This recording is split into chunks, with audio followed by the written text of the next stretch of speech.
Did you know that a 71-year-old man passed away in his sleep last night? His family was shocked. He seemed fine the day before. No major health issues. Just a regular evening like any other. But the next morning, he never woke up. What happened? Could it have been prevented? The truth is, after 70, certain bedtime habits can silently put your health at risk, increasing the chances of serious issues like strokes, heart attacks, and even sudden death. And the worst part, most people don't even realize they're making these mistakes. In this video, we're diving into 4 nighttime habits that you need to avoid if you're over 70. These are small, seemingly harmless routines, but they can have a profound impact on your health and longevity. Some of them may surprise you, and others might be things you've done for years without a second thought. By the end of this video, you'll have the knowledge you need to protect yourself, improve your sleep, and wake up feeling stronger and healthier every morning. Stay with me until the very end, because the last habit is something that most seniors unknowingly do every single night, and it could be putting them in serious danger. You'll also learn what you can do instead to ensure a safer, healthier sleep. Now let's get started. Number 1, eating heavy meals too late at night. One of the most common yet dangerous bedtime habits after 70 is eating heavy meals too close to bedtime. You might think it's harmless. Maybe you've been doing it for years without any issues, but as we age, our bodies don't process food the same way they used to. What you eat before bed, and more importantly, when you eat, can significantly impact your sleep quality, heart health, and even your risk of sudden nighttime complications. Think about it when you were younger. You could probably eat a big dinner late at night and sleep just fine. But now after 70, your metabolism slows down, your digestive system isn't as efficient, and your body takes longer to break down food. This can lead to acid reflux, disrupted sleep, and even increased blood pressure, all of which are linked to a higher risk of heart attacks and strokes during sleep. If you've ever woken up in the middle of the night with heartburn, discomfort, or a racing heart, there's a good chance your late-night eating habits are to blame. Here's what happens when you eat a large meal right before bed instead of your body. Focusing on deep, restorative sleep, it's busy digesting. Your stomach is producing acid, your intestines are working overtime, and your heart rate stays elevated when it should be slowing down. This creates a chain reaction in your body, keeping you in a lighter, more restless state of sleep and increasing the chances of sudden cardiovascular events. For example, let's say you enjoy a late-night snack, maybe a heavy pasta dish or a greasy burger right before turning in. You might feel full and satisfied, but as you lie down, your body struggles to keep stomach acid where it belongs. It can creep up into your esophagus, causing discomfort, coughing, or even choking sensations that jolt you awake. Over time, chronic acid reflux, also known as GERD, can weaken the muscles in your throat and airway, increasing the risk of aspiration pneumonia, a serious lung infection that can be deadly for seniors. Even worse, eating too late at night can contribute to spikes in blood sugar levels. If you have diabetes or are at risk of it, this habit can cause glucose imbalances, making it harder for your body to regulate blood sugar while you sleep. Studies show that seniors who frequently eat late at night have a higher chance of developing metabolic disorders that contribute to heart disease. So, what should you do instead? Try finishing your last meal at least 3 to 4 hours before bedtime. This gives your body enough time to digest properly before you lie down. If you need a snack before bed, choose something light and easy to digest, like a handful of nuts, a small piece of fruit, or a cup of warm herbal tea. These choices can actually promote better sleep without putting unnecessary strain on your digestive system. Remember, your body works differently now than it did decades ago. By making a simple adjustment to your eating schedule, you can significantly lower your risk of nighttime health issues, improve your sleep quality, and give your body the rest it truly needs. Number 2, drinking too much liquid before bed. Many people believe that staying well hydrated is always a good thing. And while that's generally true, drinking too much liquid, especially before bedtime, can actually be harmful as you get older. If you're over 70 and frequently find yourself waking up multiple times during the night to use the bathroom, it might be time to reconsider how much liquid you're consuming in the evening. But disrupted sleep isn't the only concern. This habit can also increase your risk of falls, heart issues, and even cognitive decline over time. Here's why it matters as you age. Your bladder naturally becomes less efficient at holding urine for long periods. The muscles weaken, your kidneys continue filtering fluids at night, and your body becomes more sensitive to even small amounts of liquid in your system. This means that if you drink a large glass of water, tea, or juice before bed, you're much more likely to wake up during the night with an urgent need to go. And while this may seem like just a minor inconvenience, the consequences can be far more serious than you think. Imagine this: it's the middle of the night, and you suddenly wake up with a full bladder. You try to get out of bed quickly, but your blood pressure hasn't had time to adjust. This can lead to something called postural hypotension, a sudden drop in blood pressure when you stand up, which can cause dizziness, lightheadedness, and even fainting. Many seniors experience this without realizing it. And unfortunately, it's one of the most common causes of dangerous nighttime falls. A simple trip to the bathroom can turn into a life-threatening accident, resulting in fractures, head injuries, or worse. Beyond falls, frequent nighttime urination, also known as nocturia, can seriously disrupt your sleep cycle. Each time you wake up and turn on the light, your brain gets tricked into thinking it's morning. This disrupts the natural production of melatonin, the hormone responsible for deep, restorative sleep. Over time, poor sleep quality can weaken your immune system, raise blood pressure, and even accelerate cognitive decline. Studies have shown that seniors who frequently wake up at night have a higher risk of developing dementia and other memory-related conditions due to long-term sleep disruption. But hydration is still important. So what's the best solution? Instead of cutting out liquids entirely, try adjusting your intake schedule. Drink the majority of your fluids earlier in the day and taper off by late afternoon. If you feel thirsty in the evening, take small sips rather than drinking a full glass all at once. And if you're drinking caffeinated beverages like coffee or tea in the late afternoon, be aware that caffeine acts as a diuretic, increasing urine production and making the problem even worse. Another tip: pay attention to hidden sources of liquid in your diet. Soups, fruits with high water content, and even some medications can contribute to fluid retention and increase your likelihood of waking up at night. By making small but intentional adjustments, you can dramatically improve your sleep quality, reduce your risk of nighttime falls, and support your overall health in the long run. If you're still watching this video and finding these insights valuable, please comment number 2 below to let me know you're here. And if you haven't subscribed yet, I recommend you subscribe and turn on the bell so you don't miss any videos. Your support helps us continue creating good content to inform and inspire you. Now, let's move forward. Number 3, sleeping in a room that's too warm. A cozy, warm bedroom might sound inviting, but if you're over 70, keeping your room too warm at night can silently put your health at risk. Many seniors make the mistake of cranking up the thermostat or bundling up in heavy blankets, thinking it will help them sleep better. But the truth is, sleeping in a room that's too warm can increase your risk of heart problems, dehydration, and poor sleep quality without you even realizing it. As we age, our bodies become less efficient at regulating temperature. The ability to sweat and release heat declines, making it easier for body temperature to rise too high, especially during sleep. When your body overheats, your heart has to work harder to cool you down, which can put unnecessary strain on your cardiovascular system. This can be especially dangerous for seniors with heart conditions, high blood pressure, or circulation issues. Think about this: have you ever woken up feeling sweaty, restless, or even slightly out of breath in the middle of the night? That's your body struggling to regulate heat. Studies show that sleeping in a warm room increases the risk of dehydration, even if you don't feel thirsty. Mild dehydration at night can cause blood to become thicker, increasing the risk of blood clots, heart attacks, and strokes, particularly in older adults. Let's consider an example. Imagine someone like Frank, a 74-year-old retiree who enjoys reading in bed before turning in for the night. He keeps his bedroom at a comfortable 75 degrees and piles on thick blankets to stay warm. But night after night, he finds himself tossing and turning, waking up drenched in sweat and feeling groggy the next morning. What Frank doesn't realize is that his warm sleeping environment is disrupting his body's natural sleep cycle, preventing him from reaching the deep, restorative stages of sleep he needs for optimal health. A cooler room promotes better sleep by encouraging the body to naturally lower its core temperature.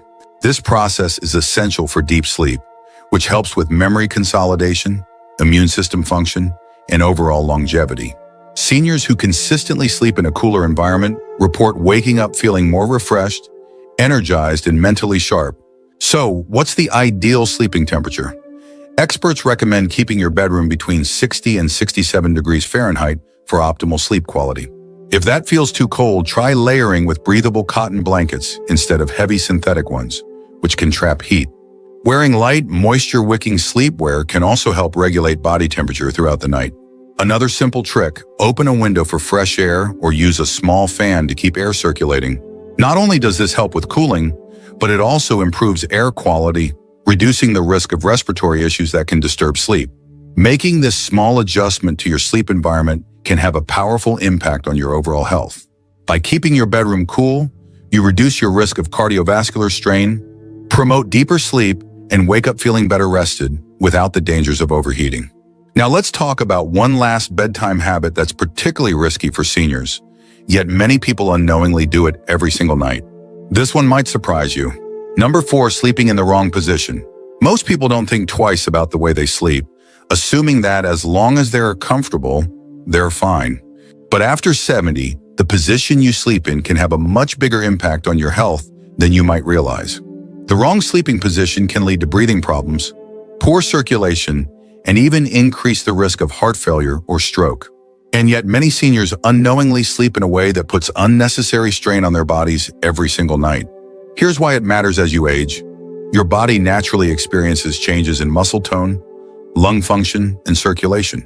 Lying in the wrong position for hours at a time can restrict airflow, reduce oxygen levels, and put pressure on key blood vessels, making it harder for your body to function properly while you sleep. Over time, this can contribute to everything from snoring and sleep apnea to more serious conditions like nighttime heart strain.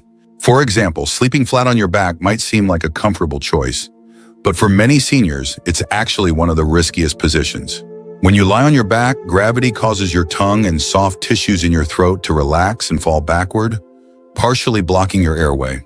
This can lead to obstructive sleep apnea, a condition where breathing repeatedly stops and starts during sleep. Many people don't even realize they have it, but it can significantly increase the risk of heart disease, high blood pressure, and even sudden cardiac arrest. Think about someone like Robert, a 76-year-old who always slept on his back. His wife noticed that he would sometimes stop breathing for a few seconds at night before gasping for air. At first, he brushed it off, thinking it was just normal aging. But over time, he started waking up feeling exhausted, with headaches and trouble concentrating during the day.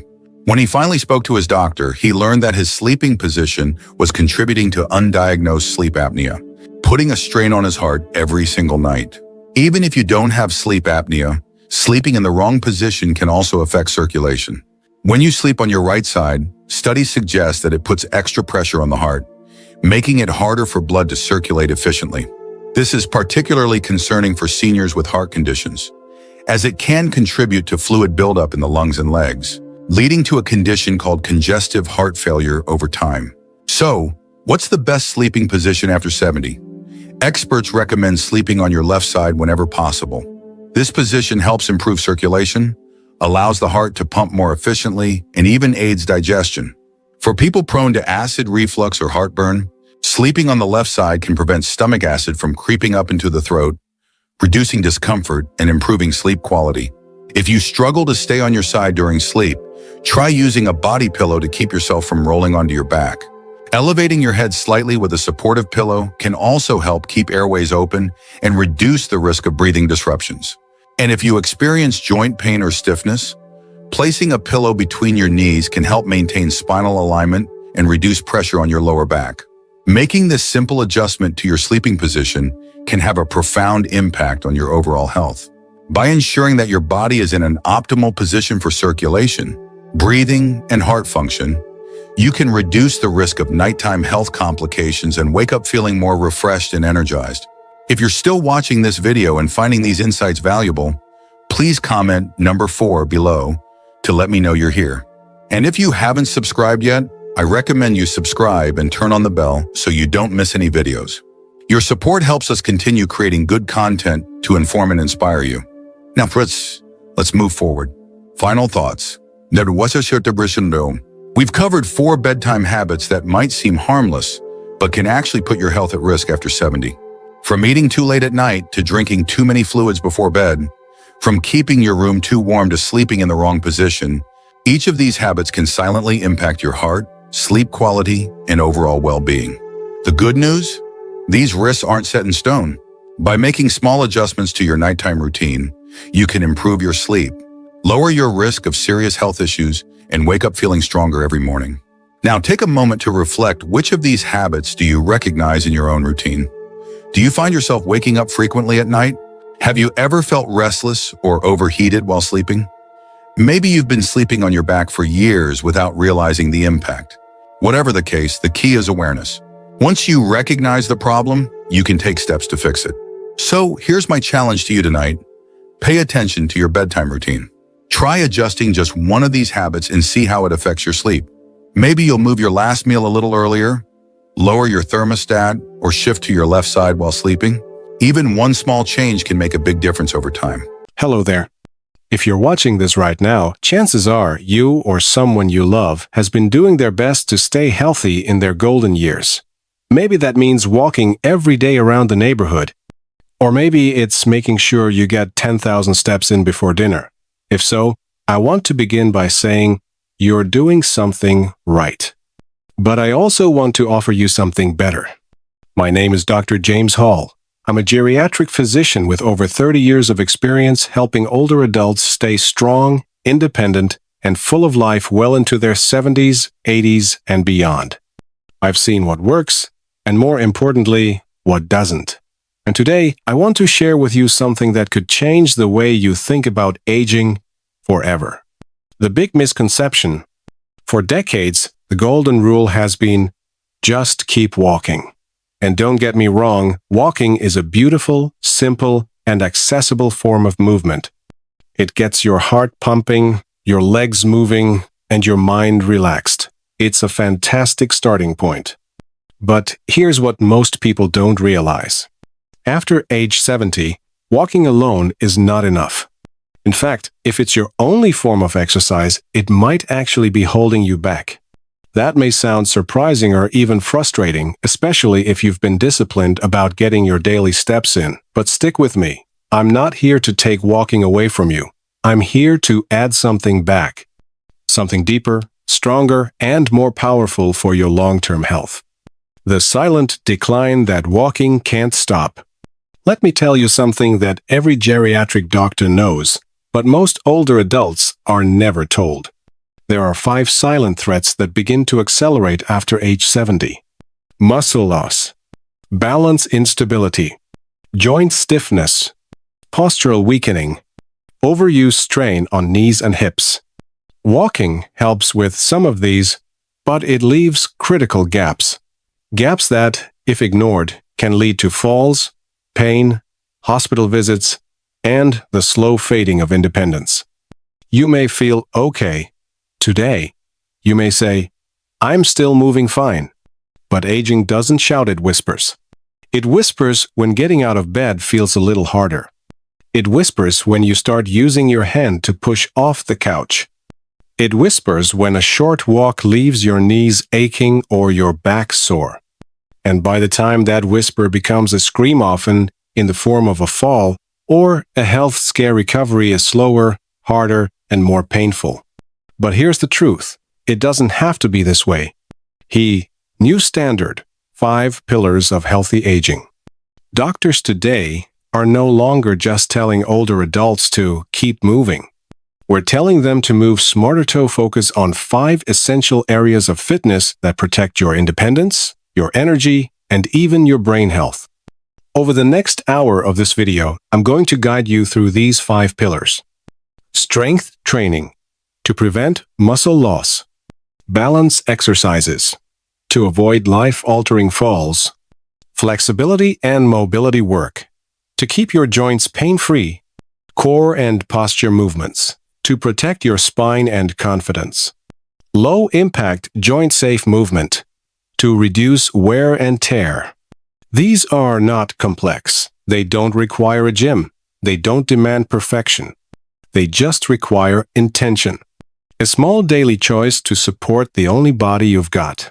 And I promise you, your body is still capable of adapting, growing, and even improving, no matter your age.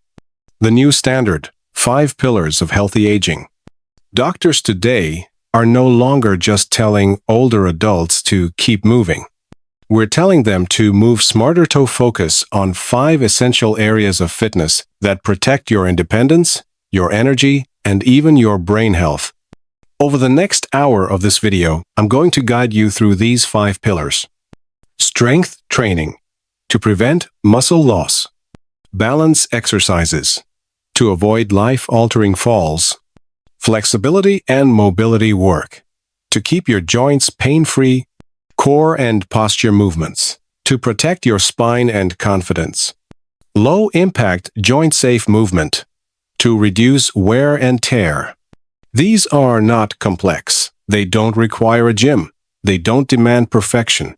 They just require intention. A small daily choice to support the only body you've got.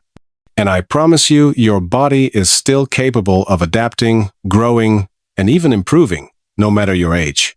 What this video isn't. This video is not about fear. It's about power. It's not about doing more. It's about doing what works.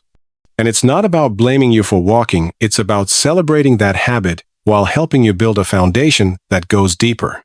Because you deserve more than just steps. You deserve strength, balance, comfort, and freedom. So if you've ever felt frustrated that aging feels harder than it should, if you've ever thought, I just don't feel as strong as I used to and I don't know why, or if you're simply curious to know what science says you really need after 70, then keep watching. This video may be the most important one you see this year. Pillar number 1. Strength training. Your first line of defense against aging. Let's begin with what I believe is the single most overlooked and most powerful form of exercise for people over 70. Strength training. I know what you might be thinking. Strength training? At my age? Isn't that for young people at the gym, lifting heavy weights? Absolutely not. In fact, strength training becomes more important as you agenote less. Let me explain why. What happens to muscle after 70? After the age of 30, your body begins to lose muscle mass gradually. By age 70, you may have lost up to 25–30% of your total muscle mass without even noticing. That process is called sarcopenia. And it's not just about getting weaker or slower, it's about losing one of the key protectors of your life, your muscle system. Muscles don't just help you lift things. They help you stand up from a chair, climb stairs, carry groceries, maintain balance, protect your joints, and even support your metabolism and brain function. When you lose muscle, everything becomes harder. And the worst part? Most people don't realize it's happening until it's already caused real damage. The hidden danger of feeling fine. Let me introduce you to a former patient of mine, Robert, age 74. Robert walked every day. He was proud of that. He felt fine until one day he tried to lift a small box of books from the floor and couldn't. His arms shook. His back tensed. And when he tried to stand up from the couch later that week, he realized he needed both hands and a little push just to get moving. That's when he came to me. Not because he was in pain, but because he felt off. We did some basic muscle strength assessments, and the results shocked him. His lower body strength had dropped by nearly 40% in the last decade. His grip strength, a major predictor of longevity, was well below average. And the truth is, if Robert didn't start working on his strength right then, the road ahead would only get harder. What counts as strength training? Now, let me ease your mind. Strength training doesn't mean going to the gym and bench pressing 200 pounds. It means using progressive resistance, applying just enough challenge to your muscles so they adapt, strengthen, and grow. Here's what that might look like for someone in their 70s. Doing chair squats, sitting and standing from a chair without hands, lifting light dumbbells or water bottles, using resistance bands, doing countertop push-ups, holding a wall, sit for 10–20 seconds, practicing step-ups on stairs. These simple movements, done consistently, can transform how you feel, how you move, and even how your brain functions. Because remember, muscle isn't just for motion, sends powerful signals to your bones, brain, and heart. The science is clear. Study after study confirms the power of strength training after 70. One study published in the Journal of the American Geriatric Society found that seniors who participated in regular strength training had a 46% lower risk of death from any cause. Strength training improves bone density, reducing your risk of fractures. It boosts balance and stability, cutting your fall risk in half. It improves glucose regulation, helping fight off type 2 diabetes. And it even boosts cognitive performance. Lifting can sharpen your mind. So if you've ever wondered, what's one thing I can do to stay young? This is it. Number 2. Balance and stability. The hidden lifeline to your independence. Let's move to something that isn't talked about nearly enough yet. It may be the most important predictor of whether someone in their 70s, 80s, or 90s lives independently, or ends up in a hospital bed. Balance. I want you to take a moment and ask yourself this. When was the last time you truly thought about your balance? Was it while reaching for something on the top shelf?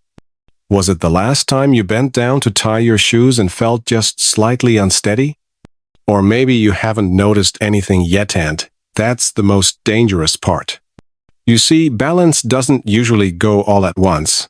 It slips quietly, gradually, until one day you fall. The truth about falls. After 70, let me be clear. Falls are the leading cause of injury-related death in older adults. Not disease, not infection. Falls. More than 3 million seniors are treated in emergency rooms every year because of falls. And once you fall, especially after 70, the recovery can be long, painful, and sometimes incomplete. A broken hip at 75 can be the start of a permanent decline. But here's the part most people miss. Most falls aren't caused by weak legs. They're caused by weakened balance systemstony muscles in your feet, ankles, hips, and core that no longer respond as quickly or stabilize as well.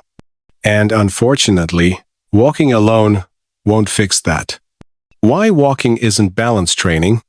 It's easy to assume, well, I walk every day. That means my balance is good, right? Not quite. Walking is a rhythmic, repetitive movement. It doesn't challenge your body to stabilize in unusual positions or respond quickly to uneven ground, curbs, or sudden changes in motion. It doesn't force your brain and muscles to react in the unpredictable ways real life demands. Balance, on the other hand, is reactive. It's your body's internal GPS plus shock absorbers plus stabilizer bars all working in real time. And like any system, if you don't train it, you lose it. Edward's story. A close call. I'd like you to meet Edward.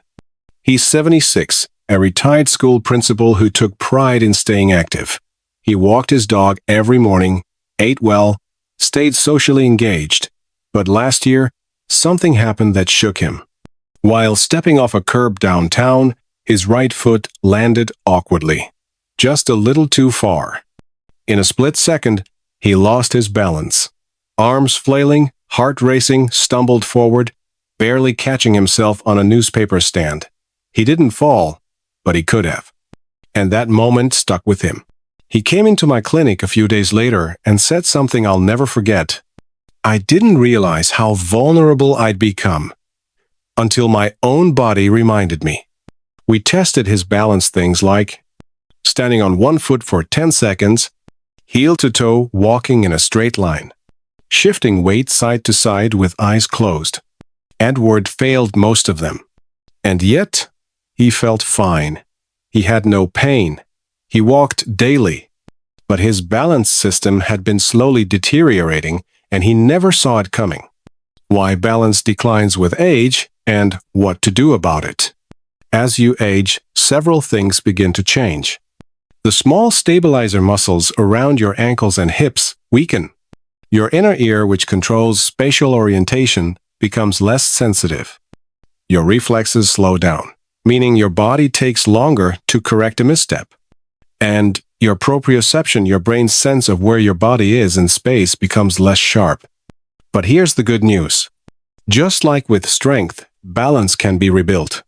In fact, many studies show that regular balance training can reduce fall risk by up to 50%, even in adults over 80. Number 3. Flexibility and mobility. The quiet keys to pain. Free living. Let's talk about something that often goes unnoticed until it's gone. Your ability to move freely and pain-free. You might not think of it every day, but the truth is your joints, your muscles, your tendons, all of them work in beautiful coordination just to help you do the simplest things. Turn your head to check for traffic.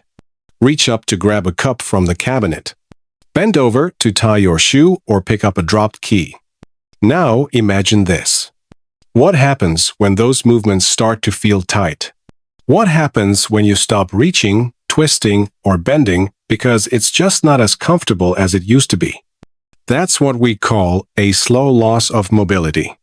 And it is one of the most underestimated threats to aging well. When the body begins to tighten, as we age, it's natural for our joints to lose fluid, for connective tissues to stiffen, and for muscles to shorten from disuse. This doesn't happen all at once. In fact, many people barely notice it at first. It might start with a little tightness turning your neck in the morning, a slight struggle to reach behind your back, to put on a coat, or a low back twinge when trying to pick something up off the floor. But here's the danger. When you begin to avoid those movements, when you stop rotating your spine, or opening your hips, or lifting your arms fully overhead, your range of motion shrinks. Your posture suffers. And over time, your ability to move with ease fades away. It's not just about stiffness, it's about independence. Because the moment you stop being able to move freely is the moment everyday tasks start to feel like obstacles. Walter's story. I didn't even realize I was stiff. I'll tell you about Walter, age 78. He was a proud walker every morning, rain or shine. He assumed that meant his joints were getting what they needed. But over time, he noticed some small things. He had to bend his knees deeper to reach the ground. Getting out of bed in the morning took more effort, and he'd walk it off for the first 20 minutes of the day. Turning to look behind him while driving felt tighter. He shrugged it off. Just getting older, he'd say. Until one day, he tried reaching to fasten his seatbelt and couldn't quite get it around without twisting awkwardly. That was his wake-up call. Not pain, not injury. Just the realization that his movement wasn't what it used to be. When he came to see me, we did a few simple range of motion tests and, sure enough, his shoulders, spine, and hip flexors were all significantly restricted. And yet, he walked daily. That's the key takeaway. Walking moves your legs, but it doesn't stretch your joints. It doesn't rotate your spine. It doesn't open your shoulders. It doesn't elongate your muscles. Mobility isn't just about moving. It's about moving well. Why flexibility and mobility matter more than you think. Here's what science and decades of patient experience tells us. Maintaining flexibility improves blood circulation. It reduces muscle and joint pain. It helps prevent compensatory movements that lead to injury, and it can dramatically improve posture, breathing, and even digestion.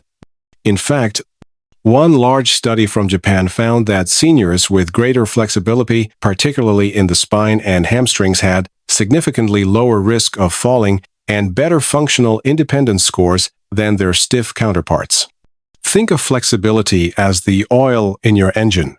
Without it, everything grinds, stiffens, and eventually breaks down. Number 4. Core and posture. The silent foundation of strength and stability. Now let's talk about something that shapes every movement you make, even though you probably don't think about it very often: your core and your posture. Most people hear the word core and immediately think of six-pack abs or magazine fitness models. But that's not what we're talking about here. For those of us over 70, your core is not about vanity. It's about survival. Your core is the center of gravity in your body. It's the brace that holds your spine in alignment. It's the stabilizer that allows you to sit upright, walk tall, stand without swaying, and move without hurting your back. And if it weakens, your entire structure weakens with it. The foundation beneath everything else. I want you to picture a tree. A tall, beautiful tree can only stay upright in a storm if its trunk is strong. No matter how healthy the branches or how deep the roots, if the trunk is unstable, the entire tree leans, buckles, and eventually breaks. That's your core. It doesn't just help you do sit-ups. It supports your spinal alignment, your balance and coordination, your ability to stand, walk, bend, and rotate safely, and your posture, a literal shape of how you carry yourself in the world. Posture isn't just about appearance. It's about breathing, blood flow, energy, safety, and even self-confidence. When posture collapses, pressure increases on your lower back, your neck strains to compensate, and your knees and hips work overtime. The result? Discomfort, stiffness, fatigue, and a greater risk of injury. Harold's story: the weight of a weak core. Harold, one of my longtime patients, was 75 when he came to see me about some chronic lower back stiffness. He walked daily, ate well, even did some light stretching. But I noticed something immediately. When he sat in the chair, he slouched. When he stood, his shoulders rounded forward. When he walked, his steps were short and cautious, not confident. We did a few posture and core assessments. He couldn't hold a wall stand for more than a few seconds without feeling discomfort. He had trouble engaging his abdominal muscles while sitting upright. And when asked to lift one knee while standing still, he wobbled not because of leg weakness, but because his core wasn't stabilizing him. Harold had strong legs, but a weak foundation. And that's more common than you think. Signs your core and posture are slipping. You might not notice your core weakening until it's already causing issues. Here are some common red flags I see in patients over 70. Needing to lean forward when standing or walking. Lower back stiffness or discomfort, especially when upright for long periods. Feeling winded faster than usual. Poor posture limits breathing capacity. Trouble sitting up straight without support. A feeling of being off balance when moving quickly or turning. If any of these sound familiar, don't panic. The good news is, core strength and posture can be improved at any age. Even in your 80s or 90s, the right gentle movements can help rebuild your internal stability, reduce back pain, and make you feel more secure and energized in your body. Why it matters? Beyond just the back. Studies show that improved core activation leads to better gait stability, lower fall risk, fewer spinal injuries, and improved bladder control, digestion, and breathing. Yes, you read that right. Your abdominal muscles even help support internal organ function. This isn't about looks. It's about longevity, comfort, and confidence. And the best part, you don't need crunches, you don't need gym machines, you just need awareness and gentle, consistent activation of the muscles that keep your frame upright. Number 5. Joint protection and low impact movement. The art of moving without pain. Let me ask you something simple. How do your knees feel after a long walk? What about your hips after a day on your feet? Do your ankles ever feel stiff in the morning? Or maybe it's your lower back quietly protesting after doing errands? If you've ever shrugged it off as just part of getting older, you're not alone. But here's the truth. Joint pain is not an inevitable part of aging. It's often a sign of wear without recovery, of movement without protection, and sometimes walking without balance. That brings us to our final pillarone of the most important and misunderstood: joint protection and low-impact movement. Because moving your body is essential, but how you move it matters even more. The anatomy of wear and tear. Let's take a quick moment to understand what happens to your joints as you age. Each joint, whether it's your knee, hip, shoulder, or spine, is surrounded by cartilage that cushions the bones. Inside, there's a lubricant called synovial fluid that helps everything glide smoothly. The surrounding muscles act like shock absorbers. But over time, cartilage naturally wears thinner. Synovial fluid production slows. Muscle support weakens if unused. Now, imagine walking step after step on joints that aren't fully supported. Even a healthy habit like walking can become a repetitive stressor, especially when it's your only form of movement. When walking alone starts to hurt, let me be clear again. I'm not here to tell you to stop walking, but I am here to help you understand why walking alone may not be enough and might even be contributing to discomfort. You see, walking involves repetitive impact on the knees and hips, minimal variation in joint angles, limited activation of support muscles beyond the legs. For someone in their 70s or 80s, doing this day after day without any complementary movement like stretching, mobility work, or non-impact activities can slowly lead to inflammation, stiffness, and eventually, joint pain. Raymond's story. The daily walk that hurt more than helped. Raymond, 77, was a dedicated walker. He prided himself on getting his 8,000 steps every day. But over time, he began to notice that his knees ached by the evening. His lower back felt tight. He had to rest longer between errands, and mornings started with groaning his way out of bed. At first, he thought, well, I'm still walking every day. I should be doing better, not worse. So he walked more. But the pain got worse. That's when he came to me. And after just one conversation, it became clear Raymond was moving without support. He wasn't doing anything wrong. He was just doing too much of one thing and not enough of the right things to support it. The shift. From repetition to restoration. When we introduced low-impact, joint-friendly movements to Raymond's routine: swimming twice a week, chair yoga on Sundays, some simple hip and ankle mobility drills before bed, everything changed. Within 4 weeks, his knees stopped aching. His back felt more limber. And most importantly, he was still walking. But now, without pain. That's the power of respecting your joints. Of listening when your body whispers instead of waiting until it screams. So, here we are. You've made it through what I truly believe are the 5 most important lessons anyone over 70 can learn about their health. That muscle mass is your first line of defense against aging. That balance isn't guaranteed and can be rebuilt before it's lost. That mobility and flexibility are the oil in your joints, not just luxuries.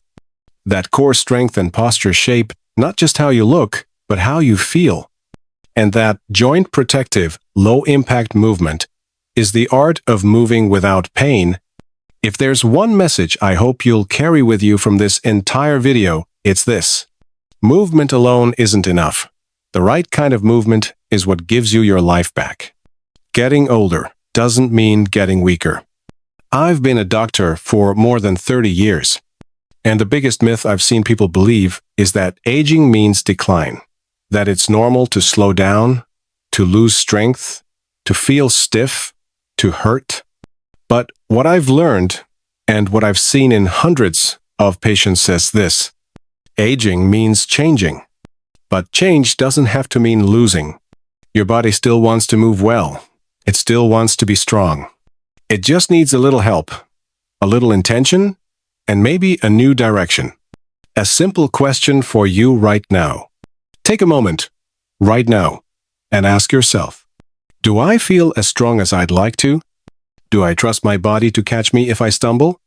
Do I move with ease? Do I hesitate, compensate, or push through discomfort? Do I rely only on walking to stay healthy? Have I ignored stiffness, aches, or balance issues, thinking they're just age? If the answer to any of those is yes, please know this. You can change it. Starting today, it's never too late, and it doesn't take a lot. Here's the beautiful part about every tip we've shared. You don't need a gym membership. You don't need fancy equipment. You don't need to move like you did at 30. You just need consistency. A chair, a wall, a little curiosity, and most of all a decision to start. Because once you begin even with 5 minutes a day, you'll start to feel it. A bit more strength in your legs, a bit more confidence in your step, a bit more freedom in your shoulders and spine, a bit more you returning to the surface. That's not just movement, that's reclaiming your independence.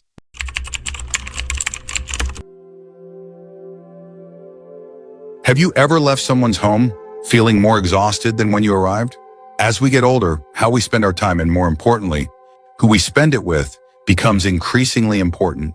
The truth is, certain visits aren't just a waste of time. They can drain your energy, disrupt your peace of mind, and even take a toll on your emotional well-being. But the problem is, we often don't realize this until it's too late. In this video, we're going to talk about 4 types of people whose homes you should avoid visiting after 65, no matter how much free time you have. Whether it's out of habit, obligation, or a misplaced sense of politeness, many of us continue showing up at these homes, not realizing the toll it takes on our mental and emotional state. Today, we're breaking it all down, so you can make better choices about where and with whom you spend your time. Stay tuned until the end, because understanding who to avoid is just as important as knowing who to keep close. These 4 people might seem harmless, but their company could be chipping away at your happiness. And by the time you realize it, the damage is already done.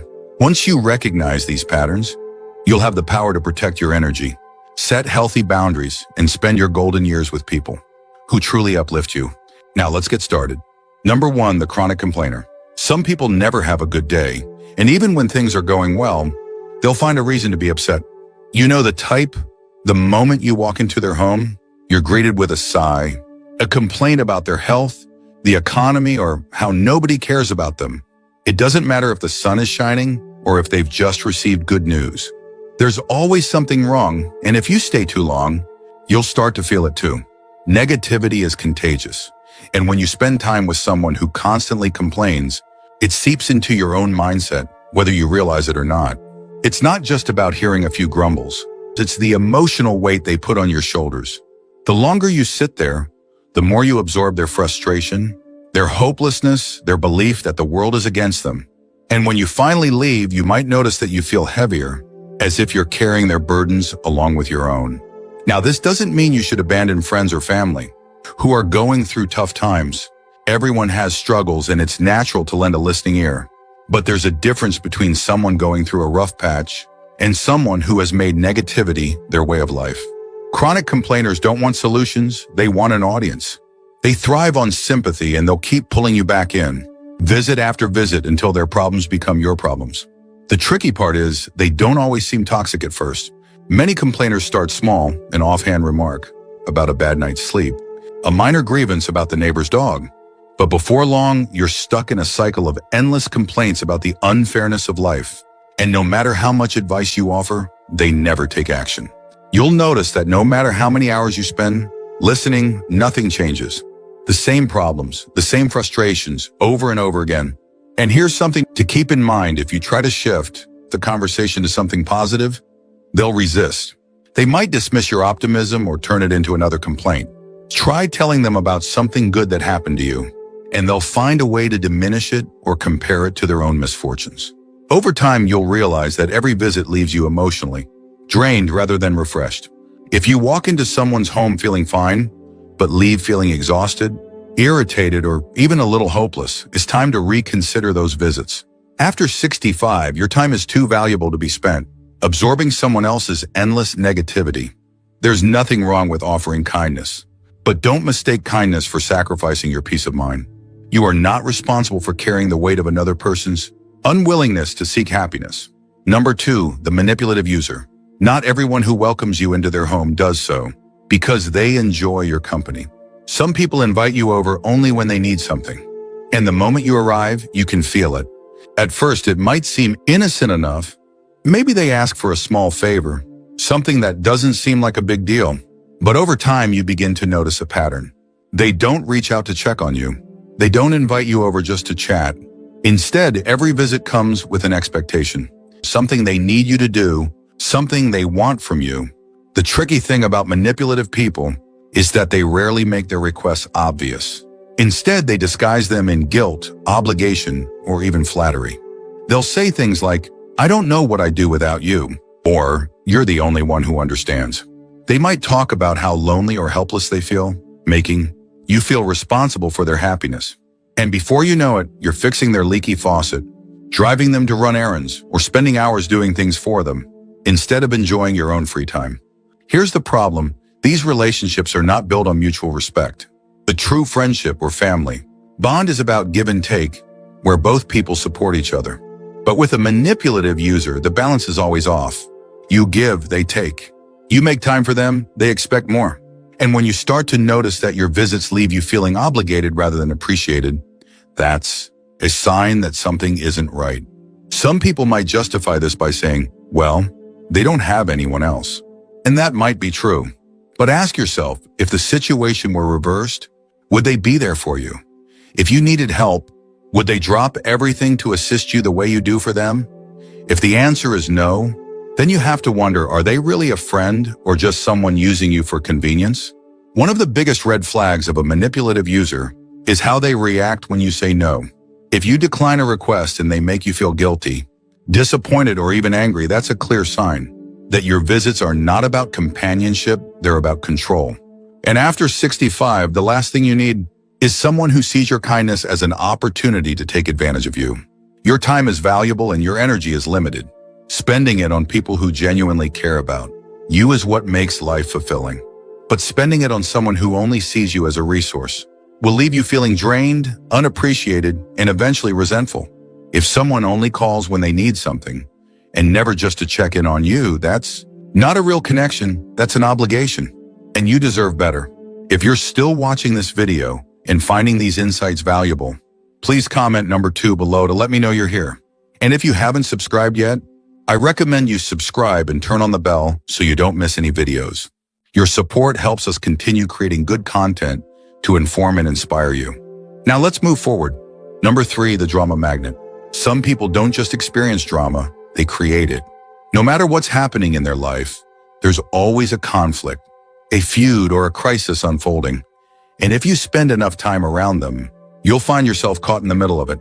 You might go to their home expecting a friendly chat, only to be met with a long, winding story about how they were wronged, betrayed, or disrespected again.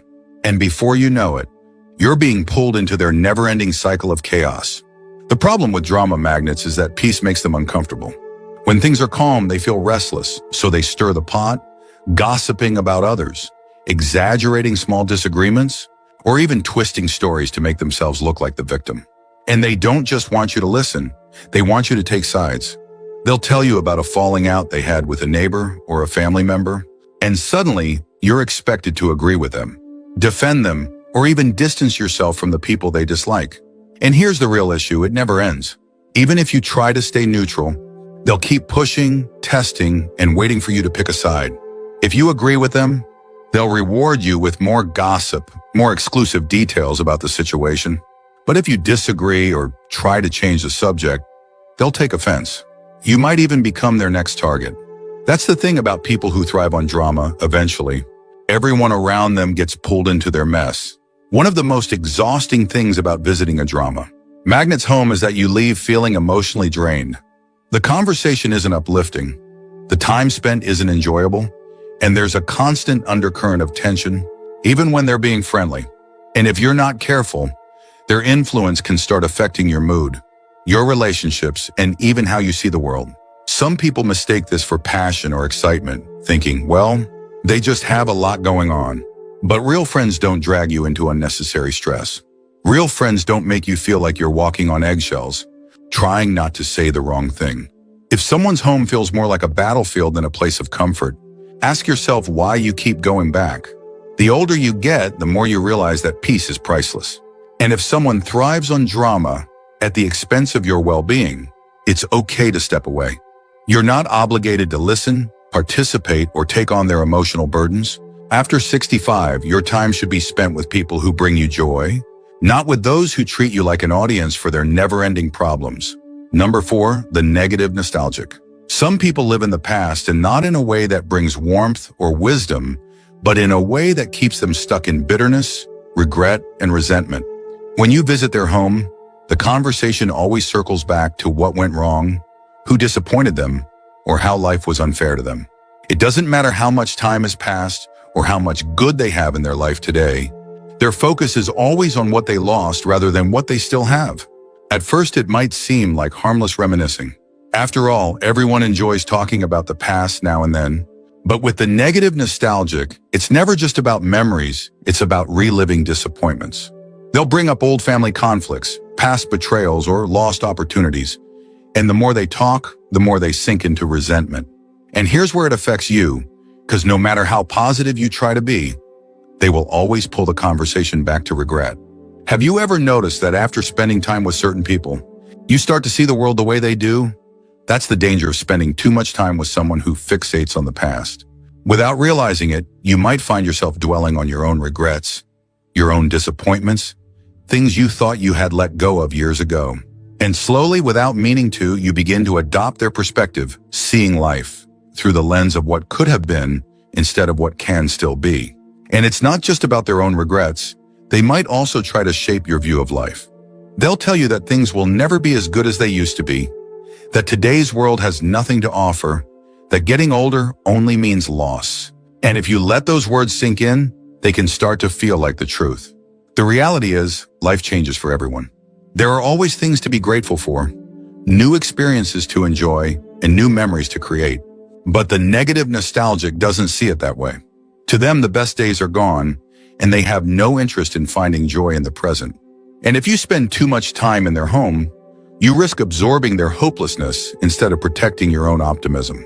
Now, this doesn't mean you should avoid people who have been through hardships, but there's a difference between sharing life lessons and clinging to past pain.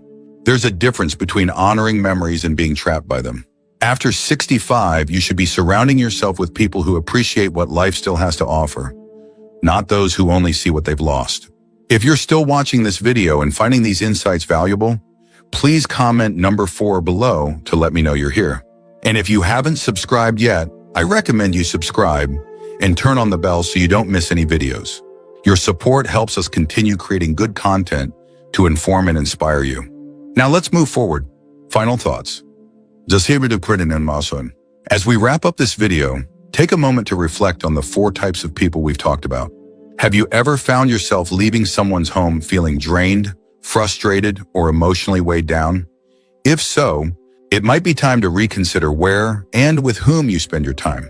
After 65, your peace of mind is one of the most valuable things you have, and protecting it isn't just a luxury, it's a necessity. Now, this doesn't mean you should cut people out of your life without reason, but it does mean being mindful of the energy you allow into your space. Some visits leave you feeling uplifted, inspired, and truly connected. Others leave you exhausted, questioning yourself, or carrying emotional weight that isn't yours to bear. When you start paying attention to how you feel after spending time with someone, you'll quickly see the difference between relationships that nourish you and those that drain you. Remember, you are not responsible for fixing someone else's negativity, fueling their drama, or making up for the things they refuse to change. Your time, your energy, and your emotional well-being are just as important as anyone else's. And you deserve to spend your later years surrounded by people who bring you joy, not those who take it away. So ask yourself, who in your life truly appreciates you? Who makes you feel valued? And whose home do you leave feeling better than when you arrived? Those are the relationships worth investing in. Because at this stage in life, every moment matters, and spending them wisely will make all the difference. Thank you for joining us today. We'd love to hear from you.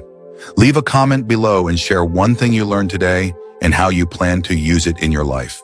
Your thoughts are important to us, so don't hesitate to share them. Reading your comments gives us great motivation and encouragement. If you enjoyed this video and found it helpful, please like, subscribe, and share. Your support helps us continue creating good content to inform and inspire you. Thanks for watching, and we look forward to seeing you in the next video.